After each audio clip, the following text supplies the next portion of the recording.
May I ask you something? Yeah, I mean you. I'm a 63-year-old trans woman who transitioned 44 years ago. I'm hoping that it's not too much of an imposition to ask non-trans people to answer my few questions. I know there's a lot of non-trans people out there who have an issue with trans people, have an issue with me. I'm very interested in your thoughts. I think it's been established that you don't understand us. It's been established that the Bible, the way it's been translated and interpreted by your religion, isn't a fan of us. You made it very clear that you don't want trans girls to play in girls' sports and trans women to play in women's sports, and that even though I've been using the women's restroom for 44 years without incident, that now it's become a sudden problem for you. If you're interested, besides being trans, I'm getting old. I was close to my parents before they passed. I'm close to my family. In fact, I live with my sister. Unfortunately, she's ill, and we moved in together after her husband passed. I live in a tiny town in a very rural state. After working at the same job for 27 years, I opened up my own business. Now, besides taking care of my dog Charlie and my sister,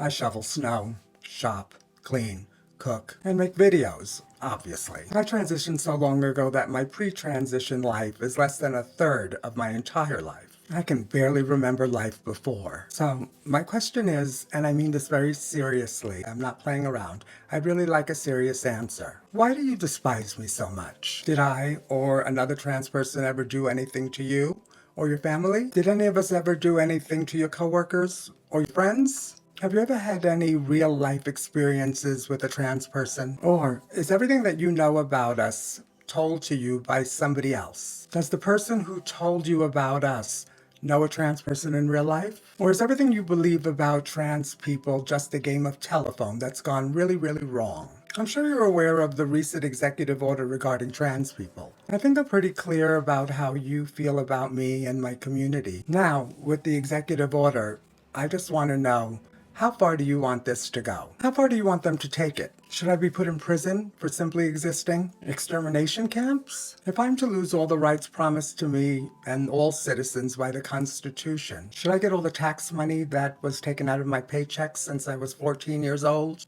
back? No taxation without representation, right? Words. The words I hear non-trans people using when discussing trans people are wild. Words like eradication. Is the plan to take a page from Mustache Man's book? I have to ask you, is that who you are? Is that who you've become? I was trans before the word trans was coined, and there were trans people before me. Honestly, I only seek to understand how far you'd be comfortable with all this going. Truly, I am. What problem would be solved with the solution that you've signed on to? Finally, do you think that God would be happy with you after you do whatever it is you want to do to me? Thank you. I appreciate you listening, and I look forward to your responses.